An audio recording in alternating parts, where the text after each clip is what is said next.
ഇനിയും എത്ര ദ്വാരങ്ങൾ അടയ്ക്കാനുണ്ട്? നിന്റെ പൂറും കുട്ടിയും 3 നന്ദി. പന്നീനാ പൂരി മോളെ.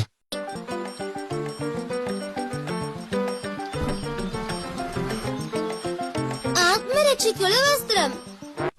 എനിക്കൊന്നും ഒന്നാതെ അങ്ങെത്താം. വിഷമിക്കണ്ട ബുജ്ജി, നിന്റെ ബൂട്ട് കിട്ടും. ഇല്ലെങ്കിൽ എന്റെ പൂവ് തരുമോ? നമ്മൾ അനാഥരാണ്, ബന്ധങ്ങളല്ല. എന്തിനാടാ കൊന്നിട്ടേ? നമ്മൾ പാലത്തിന്റെ അടുത്ത് വന്ന ബുജ്ജി. സാരമല്ല ഭാരി. എനിക്കും ആ ബൂട്ട് എവിടെന്ന് കാണുന്നില്ലല്ലോ. നിങ്ങൾ ബുജ്ജിയുടെ ബൂട്ട് കാണുന്നുണ്ടോ? എവിടെ? അവിടെയോ? ബുജ്ജി, നിന്റെ ബൂട്ട് പാലം കടന്ന് വേഗത്തിൽ പോയിക്കൊണ്ടിരിക്കുകയാണ്. ഒരു കുന്നാളെ ഒന്നിച്ച് നമുക്ക് പോവാം. അയ്യോ, എന്റെ കണ്ണം തടി കുന്നേര പൂരിയോളെ.